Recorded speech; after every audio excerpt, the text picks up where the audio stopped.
बीते एक हफ्ते में न्यूक्लियर युद्ध छिड़ने के 10 बड़े सबूत सामने आ चुके हैं। अमेरिका के वर्तमान राष्ट्रपति के बाद पूर्व राष्ट्रपति ट्रंप ने भी सार्वजनिक तौर पर कहा है कि रूस अमेरिका न्यूक्लियर युद्ध के बहुत करीब हैं। धरती पर एक साथ 4400 न्यूक्लियर विस्फोट का खतरा मंडरा रहा है। सामरिक और विश्व नीतियों के महारथी भी ये कह रहे हैं कि इस विनाश को अब रोकना असंभव है। तो क्या धरती का अंतकाल निकट है? ये दावे क्यों किए जा रहे हैं और विनाश से दुनिया कितनी दूर है? देखिए ये रिपोर्ट। अभी यूक्रेन की 27% जमीन पर प्रचंड बारूदी बारिश हो रही है।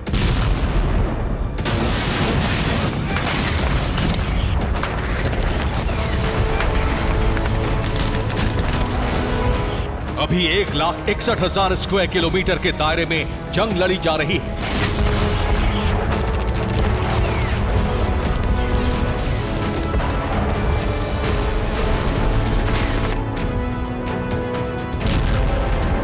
लेकिन अब हो रहा न्यूक्लियर फेज आरंभ, जो पूरी दुनिया का विनाश करा सकता है, जो हिमयुग ला सकता है।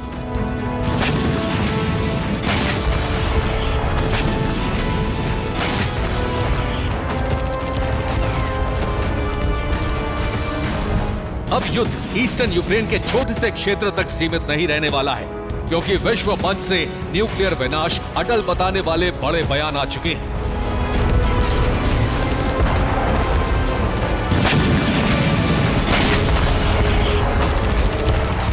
इक्कीस जून को विश्व विनाश के 3 बड़े संकेत फिर सामने आए हैं। पहला संकेत दिया है अमेरिका के पूर्व राष्ट्रपति डोनाल्ड ट्रंप ने।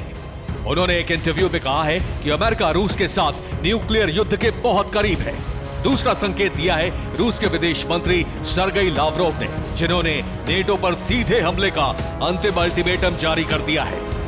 तीसरा संकेत दिया है मई के महीने से लापता यूक्रेन की सीक्रेट सर्विस के प्रमुख किरिलो बुदानोव ने, जिन्होंने कहा है कि रूस ज़ेपोरिज़िया से न्यूक्लियर विनाश शुरू कर सकता है।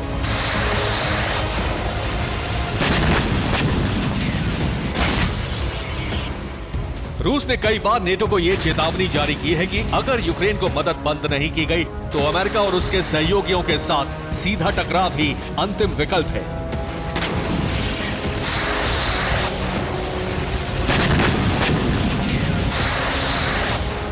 रूस और अमेरिका के बीच सीधे टकराव का मतलब होगा यूरोप में नेटो के ठिकानों पर और अमेरिका के सहयोगी देशों पर हमले होना।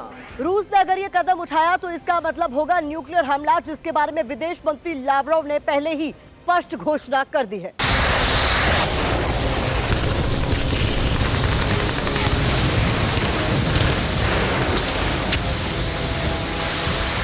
रूस के विदेश मंत्री सर्गेई लावरोव ने युद्ध जीतने के लिए अपनी शक्ति का प्रयोग यूक्रेन पर नहीं बल्कि उसके मददगारों पर करने का मन बना लिया है।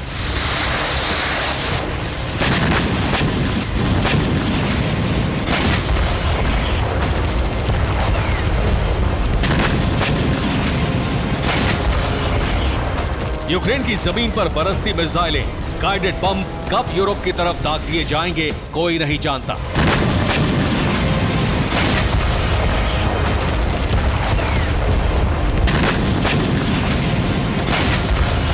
कब रूस की अचूक न्यूक्लियर मिसाइलें यूरोप के किस देश पर गिरने लगेंगी, इसका अंदाजा मुश्किल है।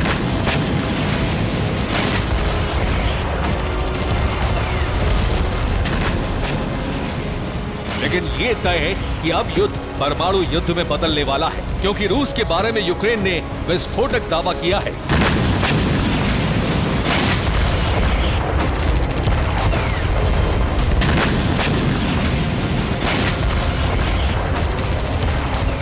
ये है यूक्रेन इंटेलिजेंस सर्विस के प्रमुख किरिलो बुदानोव, जिन्होंने एक टीवी इंटरव्यू में कहा है कि रूस ज़ेपोरिज़िया न्यूक्लियर प्लांट में विस्फोट की तैयारी कर चुका है।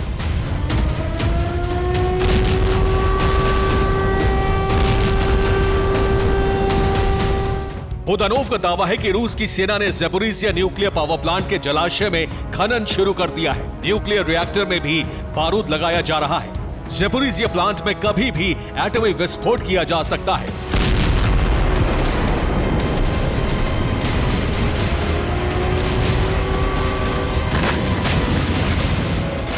ज़ेपोरिज़िया न्यूक्लियर प्लांट में विस्फोट हुआ तो यूरोप में तबाही मचनी तय है। बीते कई दिनों से विश्व के बड़े नेता और खुद अमेरिका के टॉप सीक्रेट जानने वाले नेता ये दावा कर रहे हैं कि न्यूक्लियर युद्ध अब टाला नहीं जा सकता।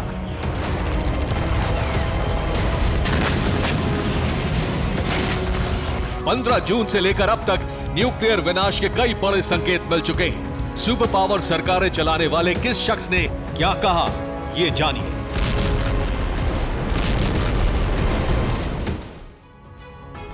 पंद्रह जून को रूस के पूर्व राष्ट्रपति दिमित्री मेदवेदेव ने कहा कि युद्ध में रूस अब सभी सीमाओं को पार करने के लिए तैयार है। 17 जून को रूस के राष्ट्रपति पुतिन ने कहा कि निश्चित ही सैद्धांतिक तौर पर न्यूक्लियर हथियारों का इस्तेमाल संभव है। 19 जून को अमेरिका के राष्ट्रपति जो बाइडेन ने कहा कि टैक्टिकल न्यूक्लियर हथियार इस्तेमाल करने की पुतिन की धमकी वास्तविक है। 19 जून को ही लंदन के the international institute for strategic studies के निदेशक विलियम अल्बर्क ने कहा कि रूस के टैक्टिकल वेपन्स के टारगेट पर यूक्रेन और यूरोप है। इसी दिन क्राइसिस रिसर्च इंस्टीट्यूट इन ऑक्सफोर्ड के डायरेक्टर मार्क एलमन ने कहा कि यूरोप की तबाही को अब अमेरिका भी नहीं रोक सकता है। 20 जून को स्वीडन की संसदीय रक्षा समिति ने कहा कि रूस उनके देश पर न्यूक्लियर हमला कर सकता है। 20 जून को ब्रिटेन ने अपनी एटमी सबमरीन नॉर्थ सी में तैनात कर दी।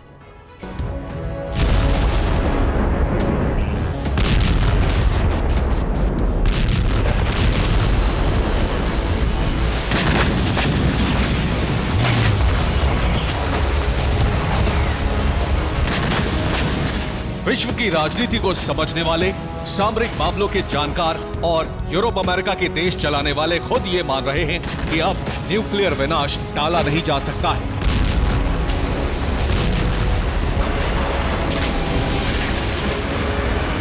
रूस अमेरिका के बीच न्यूक्लियर युद्ध कभी भी शुरू हो सकता है।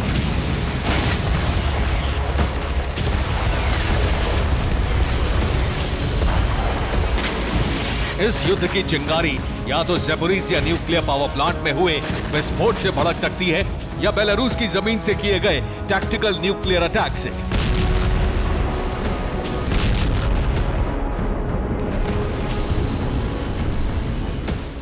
इस एक विस्फोट से ही रूस नेटो के बीच सीधी जंग शुरू हो जाएगी। रूस और नेटो के बीच न्यूक्लियर हथियारों की तैनाती करने वाली संधि स्टार्ट खत्म हो गई। हालांकि स्ट्रेटेजिक ऑफेंसिव रिडक्शन ट्रीटी के तहत दोनों देश 2200 न्यूक्लियर हथियारों की तैनाती कर सकते हैं। जमीन, आसमान और समंदर में कुल मिलाकर दोनों देशों की न्यूक्लियर तैनाती का आंकड़ा 4400 ही माना जाता है। अगर यूरोप में पहला न्यूक्लियर विस्फोट होता है तो इस सूरत में दोनों देशों के बीच न्यूक्लियर मिसाइलों की बारिश शुरू हो जाएगी। हालात वैसे होंगे जैसे 10 दिसंबर 2022 को पुतिन ने बताए थे।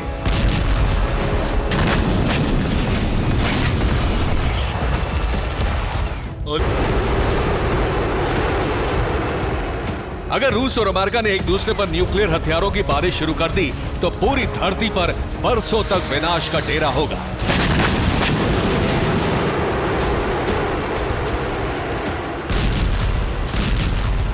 अगर रूस और नेटो के बीच यूरोप में मिसाइल बारिश शुरू हुई तो धमाके और रेडिएशन से 2,70,00,000 लोगों की मौत हो जाएगी। यूरोप के सभी देश रेडिएशन की चपेट में आ जाएंगे।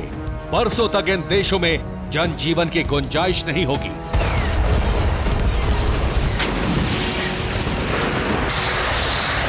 अगर धरती पर 4400 परमाणु बम एक साथ चले तो विनाश सिर्फ उसी क्षण नहीं होगा बल्कि लंबे समय तक धरती को इसका बुरा अंजाम भुगतना होगा। धरती तक धूप नहीं पहुंचेगी, तापमान घटना शुरू हो जाएगा। तापमान -3 से लेकर -8 डिग्री सेल्सियस तक जा सकता है। धरती पर हिमयुग की शुरुआत हो सकती है। समुद्री जीवन, खेती बाड़ी सब खत्म हो जाएगी।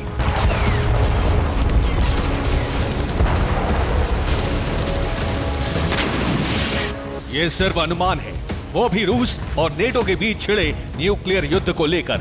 अगर ये न्यूक्लियर वॉर वर्ल्ड वॉर में बदल गई तो विनाश कितना बड़ा होगा इसका अनुमान भी नहीं लगाया जा सकता। इसीलिए रूस यूक्रेन युद्ध को धरती के अस्तित्व पर संकट कहा जा रहा है। Bureau report, TV9 Bharatvarsh.